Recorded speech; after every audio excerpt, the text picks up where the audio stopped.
Happy Monday, everyone. Welcome to Chicago Sports Podcast. DJ here, your host, here with Trey. Hope everyone enjoyed their weekend. We're going to go over key moments of the game, offensive concerns, defensive concerns, playoff hopes, and all that good stuff. Before we get to it, let's start with that intro.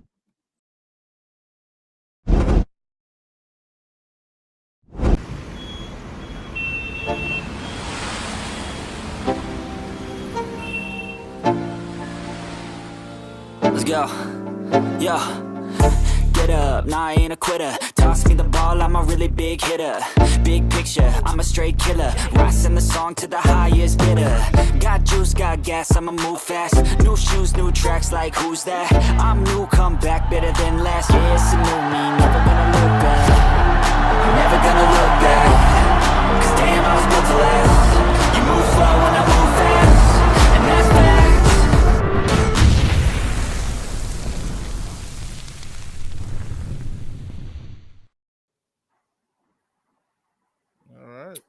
How's it going, Trey? How you feeling, man? Feeling about as good as you can after Green Bay Packer loss, but hey, I mean I'm feeling not as bad as I usually feel. Yeah, I feel you on that. All right, so we go get straight into it. You know what I mean? I know we are all as a Bears fan. It was a shocker. I thought we were gonna go into Lambeau and show them what we're about, but it's all good. We got them in 2 weeks. But before I'll let you start it off. But what do you feel like the key moments that shifted that game? The key moments. Well, the whole first half was a key moment that if we just show up just a little bit in the first half, then maybe you don't have to do so much to try to fight your way back in the second half. And I think one of the key moments definitely on defense was like letting them score that touchdown right before the end of the half was big, and I mean, as soon as we get our field goal, they come back and score a touchdown. I mean, it was a big moment. So just hopefully, you just can't let that happen. Yeah. No, yeah. I feel you on that. And I actually had the same thing. Given it was the Bo Melton. It was Bo Melton. It was 45-yard touchdown right before half. I mean, I don't know how you allow that, because right before that we were in it. It was a defensive game. I mean, 7-3. Like, I'm like, all right, we're going to half and we'll fix it up. And then you give that up, and then the whole momentum changed. Now they got the edge on us, and I was like, that's ridiculous. Yeah, but I do think as far as my aspect on defensive, I think the momentum changed on our side when. Positive wise, when we came out the second half and stopped them, and then we scored and we made it a ball game, 2-point conversion that helped us a lot. Because going into the half, I thought they had all the momentum going. You know what I mean? I think that was that touchdown at home, 14-3. I was like, I'm not gonna say I thought we were gonna lose, but I was on the edge. Like, I don't know how I feel about us, but yeah, for sure, I'm with you on that. Right. But next up, Caleb Williams and any offensive concerns. What are you feeling there? All right, I'll say this. It's like he makes see what makes Caleb Williams look like his with his completion percentage. It looks horrible. I think 9 out of the last 10 games he was below 50%. So it's like to be that consistently bad is not a good look. But if you're watching the game, you see that he's running the offense efficiently. There's no pre-snap penalties. All that's great. So you see that it's like all the stuff that I feel that he's making the mistakes on. I at the same time I feel he can get better at, like with his footwork and all of that stuff. I think once he gets his footwork down, you see how it looks like the game is going down to him a little bit. Like you see his calmness, like when you I mean, that's just my biggest worry is just his mechanics now, because I feel like once he gets that down, he's going to be a force to be reckoned with. Yeah, I agree with you. What about you, KB? What do you feel? Caleb Williams been some offensive concerns. I, man, I've said this for a little bit, man. Like my boy Trey said, bro. It's all coming down to mechanics. He has to clean the mechanics up for certain things. It's a lot of bailouts. It's a lot of these wild throws and how he. I don't know if everybody notices, like anytime he rolls out and he throws that pass, y'all ever see that he jumps when he throws the ball? Like that's something that he constantly is doing. I've preached on this plenty of times, bro. It has to be the him playing in rhythm. He plays in rhythm, we look good. He plays in rhythm, you get touchdown pass the coast and leveling over the middle to win you a Bengals game and come from behind. You know what I'm saying? So if once that gets cleaned up, man, there's no doubt that I feel like the kid will get this offense moving in the right direction, and it won't be, hey, we got to rely on the run so heavy to get us started in the game. It'll be you can pick which one you want to go for. So I don't have no worries right now, man. I feel like Ben Johnson to get him coached up. Uh, and what's the quarterback coach? My man that played from Ohio State. His name is escaping me at the moment, but I feel like they'll get him coached up, man. It's gonna level out. Yeah, for sure. Yeah, I was as Trey was saying the completion. Yeah, he was 19 to 35. So I mean, it's like, and I feel like those incompletions it hurt him in the first half. We were just dead in that first half. And I feel like but it's crazy because he's making some throws where you're like, oh yeah, this that franchise quarterback for sure. But then he's making bad throws where is he throwing the ball feet above a guy, and I'm like, we can't be doing that. I mean, I feel like my biggest offensive concern, though, is not being able to play all four quarters. We look good second half. We look like one of the best teams in the NFL. Second half, offensive line woke up, whatnot, but we couldn't figure it out the first two quarters. Right. Yeah, I totally agree with that. Like, we have to get off the better starts. Now that was probably a focus earlier in the year, and which because they were like touchdown drives on the first game. I think they scored early in that Detroit game right away, and I guess the focus changed on other stuff, but they kind of lost their fast starts. But they fixed some other stuff at the same time. Just got to get it all happening at once. So, now that they fixed the cadences, they fixed the run game, and that's what you see, like certain aspects of, the Bears, all their phases get better especially when they speak on it and talk about it too. So, yeah. DG said the future is bright. Always room to grow. The D was very disappointing yesterday. What do y'all feel about that? Oh man, yeah. I mean, you sitting there looking at the fact that you don't have a pass rush. Jesus Christ! You gotta start there, man. We don't have a pass rush. Then you're playing with probably about 65% of whatever Jalen Johnson was this year, because I don't, whatever anybody says, bro. I've had a partial tear in my groin. I know what it does to you. I know it puts you down. I had to take steroids and have months of recovery. Months, not two. Just so I was physically back to where I needed to be. And this dude was said to have been done for the season. He wasn't supposed to come back until playoffs. And he fought his way back. I don't give a damn who you are. Bro, you're not going to be what you were before that injury right away. He ain't had the time to heal the way he needs to heal. So you got him out there, and they keep pulling him off to put Nick McLeod out there. You got Tyreek hurt. I don't know what the hell Jaquan Brisker's doing. I mean, it's a lot of inconsistency. Then it's wild because now we have more faith in a corner that we picked up on a 1-year vet minimum that Bears fans were talking about honestly in the first 3 or 4 games, saying that Buddy needed to be off the roster. But right now, that's your best corner. Like yeah, it's disappointing to see, but at a certain point, at what point do you sit there and say the dam is broken, bro? There's a lot of injuries at key spots. Yeah. Yeah. We go get into defense, but back to my offense. I feel like we paid DJ, right? DJ got paid. Are we utilizing him the right way? I mean, he's not getting. I mean, it's crazy. Going into the season, I thought he was the number one. If you watching film, is he the number one? Even with Roma, he didn't. Luther got more touches. I mean, what are we doing? Like if you go back and look at that game, especially on certain plays, you see he's out there. I don't know if he's the first read or not. Nope.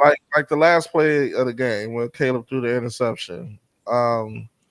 You see, like it's a similar play to the same one that he threw the touchdown with the Eagles, right? Yep.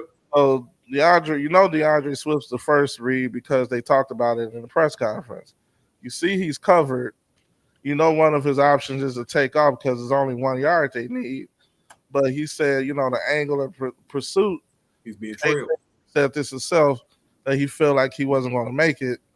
So this is all what he's all thinking in real time. Boom, boom, boom. So I don't blame him so much for that interception, but by it being a bad throw, maybe, yeah. But when you go through everything he had to think about in that short amount of time, as far as your progressions and all of that, I mean, like you realize that they are only human. They're not central processing units like computers and stuff and process that information like that in the heat of the moment while running away from people. So, but what I did see is when he made that throw, he tried to he had to adjust his body and turn the other way and all of that stuff. If he could get it back, I know he would probably try to lead him a little bit more to the left. And that was just a simple mistake. And you can learn from that. So that's why I can, hold my head up on that loss. I'm like, you know what? We could have had this. And you see where you could have had it. And it's like, okay, y'all got us this time. See, so how I felt about that, I hate this crowd that's saying, well, DJ was coming open. But to me, the throw that he would have had to make, coming back across his body, not back across his body, but to extend your body and throw at an angle while there's two defenders that one seems to be closing in, that's a more difficult pass than the one he threw to Cole Kmet. So I'm not faulting him for not throwing that. That wasn't wide open. Anybody saying that was wide open, I don't know what kind of Madden trickery you thought you were pulling. This is real life. You're not going to be running to your side and throw back and have it be accurate and just hit somebody between two people. If he did that, then he would have been football Jesus. Yeah. The play to Cole Kmet, I've like I said, bro, I do my due diligence. I listen to other people's podcasts. I'm gonna shout this podcast out because they're my homeboys, and I'm always gonna have love for them. But I listen to TTNL after the game, and they are immensely heavy with the feels on Cole Kmet of saying Cole Kmet probably should be gone. We'll just say that. One of the hosts said that he felt that Cole Kmet should have rounded his route off and came back for the ball. But if Caleb was able to put that ball out or even just rifle it, that's a touchdown. Yeah. He floated the ball. That's what the problem was. He floated it. It came up short. If he was able to put that ball in front of that boy or just zip it and put it on the line like we know Caleb can, it's a touchdown. That's the funny part is that he usually does zip it. I was going to say, usually there's no touch on Caleb's passes. They're all bullets. You want to put touch on it. Mm-hmm. Too much. Was that play the right? Was that play the right play, or do we run the ball? It would have been a touchdown. Yeah. I don't. That's the other part I don't get. How can we sit here and say it's the wrong play when it was a touchdown? Yeah. It would have tied the game. Well, I'm gonna say tied the game. It would have put you in a position to tie the game. Yeah. Or at least go for two to win the game. That's I can't stand the fact it's the wrong play because it didn't work. Yeah. That is the problem. It is the wrong play because it didn't work. Caleb throws that ball any way that he always does. That's a touchdown because Nick's can't, or Nick's, whatever his name is, he's not going to be able to recover fast enough for him to make a play. That's just the honest to God truth, man. And yes, we could have ran the ball on first down. We could have, but tomato. It's like in the timing, he just like during his processing, like if Cole Kmet was happened to be his first read, he would have had enough time to throw it. I just felt like by his process, looking at DeAndre Swift first, then thinking to run, then thinking to look to Cole Kmet. I think just in that split, those seconds that it took to do that, like not even probably a full second, because you running out. You look that just if he would have looked first that way and threw it earlier, or like I said, let him over to the left side of the field, he was open. Cole Kmet. So DJ Moore was open, but it's just the way it see with DJ Moore, he probably had to just wait a little bit more because everybody, all the attention was on Swift. You see them all running towards Swift, and the DJ Moore, all he had to do was leak out. And then I'm gonna ask you this. Trey, before you go any further. Yeah. Watching that play unfold and watching them boys bearing down on Caleb, do you think he would have been able to wait long enough to try to hit DJ Moore? Like if you knew that's where he was going. Okay, at that point, if you knew exactly where he was going, then maybe. Right, yeah, that's the thing. It's like he was doing so much, and that's why I'm not going to get mad at him for that, because he's doing what he's supposed to be doing. He's just processing it. It just happened to be the way things played out. It's just that 1 second that he was probably going through his progressions. I'm happy we got a quarterback that can go through progression. So I'm not going to complain about Caleb doing that. Quarterbacks we had try progressions. Come on, man. It's okay. I can live with that, because at least I know he can read the field and knows what he's trying to do, because the play definitely could have worked. Oh, absolutely. Hell, it did work. He just didn't get the ball to him. Execution worked. Yeah. KB, I know you said Ozzy a couple weeks ago. You seen this? Zero pressure. Hey, you know what that looked like to me, man? And he's supposed to look like, to be honest with you. Right. You know what that looked like? That looked like you drafting defensive end and defensive tackle with the first 5 picks in the draft. That's what that looked like to me. Right. That's what that looked like. Hey, man. Let me know when y'all ready to talk about this defensive line. Yep. Next up, defensive breakdowns and what must change. Come on. Man. My cousin on that line, man. I don't want to talk too bad. I don't want to talk too bad about him. But it's got to be said, man. It's got to be said, bro. There's no pass rush. There's none. We lose to the Packers in the same fashion every year, bro. I promise you, it's the same. The Packers don't always have this methodical offense that they just move the ball. It's always them getting us on big plays. Right. I don't remember any time where the Packers have played us and it was like just methodical drive after methodical drive, and then that's how they win. It's no, I'm going to throw this 50-yard bomb. This dude's going to catch it, and he's going to walk into the end zone. And that's what was happening last night. It was Christian Watson getting the fucking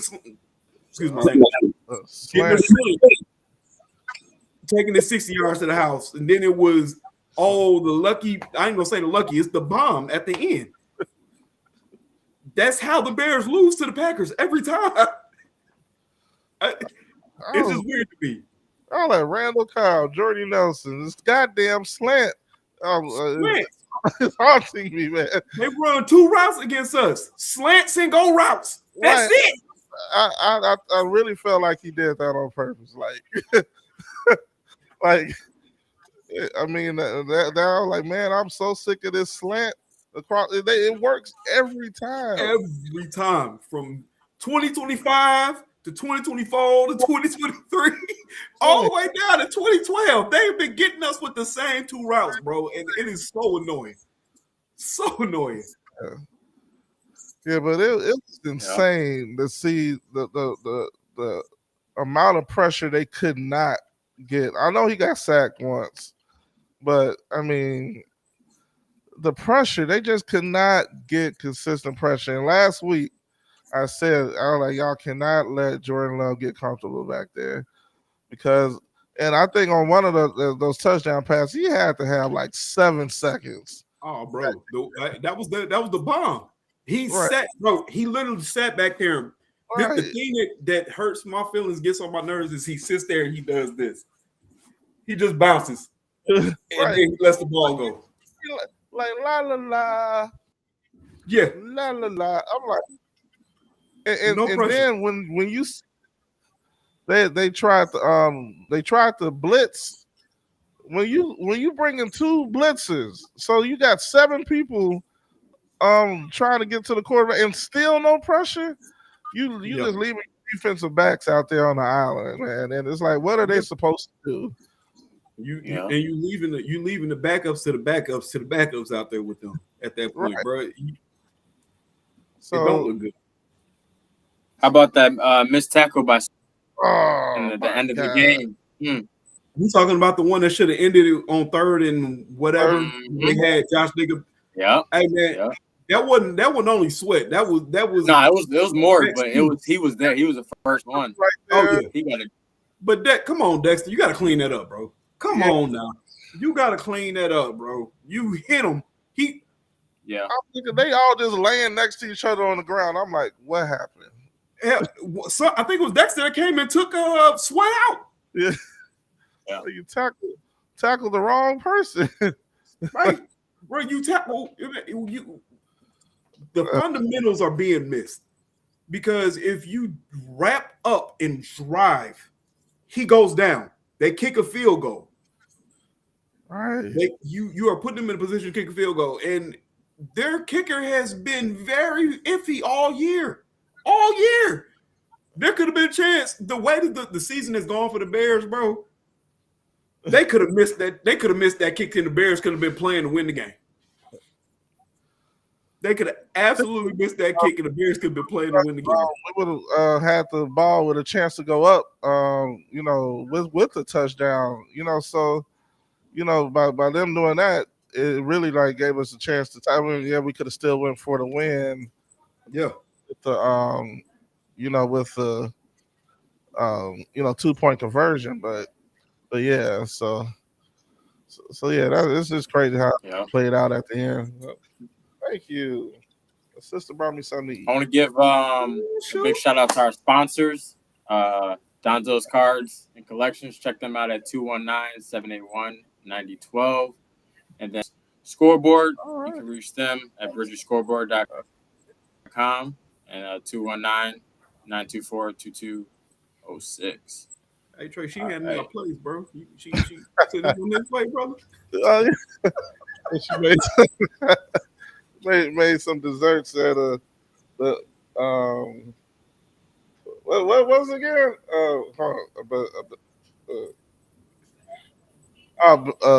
Banana pudding cheesecake. Hold on now. Wait a minute, Trey. Where you live at again? Hey man, don't do that to me. I'm hungry, bro. The Biscoff cookies. So. Ooh. Ooh. Okay, man. Yeah, let's keep going, man. My bad. My fat boy kicked in. I'm sorry. Yeah. Nice. What do you feel like this loss means for the playoff hope? Y'all heard me? Bears can try their own best. Man, we still definitely got a chance. I feel like we can still get in for sure, but we gotta win out now, in my opinion, because NFC is. I was gonna say. I mean, the Lions 1 game behind us. Yeah, I was gonna say, what you looking at going forward, man. Like I said, I've been real clear about how my stance is, and how I feel like they should be. It should be a very week to week progression. You can't overlook the Browns. Shador Sanders just came off game where he damn near threw for 400 yards. I mean, I get it's against the Titans, but I mean, look at our defense. You got to take everybody serious, man. The Browns are coming to Chicago, so you got that leg up. You got to handle business against the Browns. Once you handle business against the Browns, back to Packers, man. It's that simple. I don't feel that the Packers come to Chicago and win. I don't. You know what the recipe is to win. You just got to do it. Yeah. Right. Yeah, I definitely agree with you with that. Yeah, we got to take care of business. I think we could. We could win those games though. Okay, I'll go. Yeah, I feel like 2 weeks from now we can be in the exact same position that we were in yesterday. Because as long as we take care of business, we focus on beating the Cleveland, and then Denver is playing the Packers, so that they easily get an L, and then we back on top, and then going into that next week in the same position. So, I mean, I'm not, like I said, I'm not gonna count anybody else's wins and losses, but because as long as we win and take care of what we got to do, then we'll be in the playoffs. Right. So, which was good to say that we're talking about playoff positioning, and I just want to get in there, Right. But take us through there. So, I don't care what seed we get in. I don't really care about who we play. Even if we wind up getting the Rams first game, bring them. Right. I just want to get in there. Because all these teams are good, you're gonna get them eventually. And that's how much I just believe in our coaching too. Amen. I feel like our coaching is gonna prepare us for whoever we have in front. All these teams might be good, but all these teams are also beatable. There's no Chiefs this year that are on either side. There's no team that's far and away better than anybody. It's truly any given Sunday right now. All it takes is you to get to the playoffs. That's all it takes, man. Yeah, I feel like we win 3 out of the 4 if we do. I feel like we get in. The rest of these games are beatable in my opinion. We got the Packers and Lions both at home. We go take care of business with the Browns, and it's going to be GG's. I do think that 49ers game is going to be a dogfight game, though. Absolutely. They going to be fighting just like us to get in. But, yep. I mean, I'm confident in our team. I think we look real good. If we play all 4 quarters like we did the last 2 quarters of the last game, we'll beat any team in the NFL. We got to stay healthy, too, though. I want us to stay healthy, have all our guys back. But, I'm confident in our team. But any last things to say before we end this podcast, fellas? Hey, man. On to the Browns, man. Yeah. On to the Browns. Yeah, I mean, Bears fans, don't be down about this loss because we definitely could have won this game, and we should have won, and we got the right things in place. So moving forward, we just gonna keep getting better. So bear down and let's go get it. Yep. Bear down, fellas. Bear down.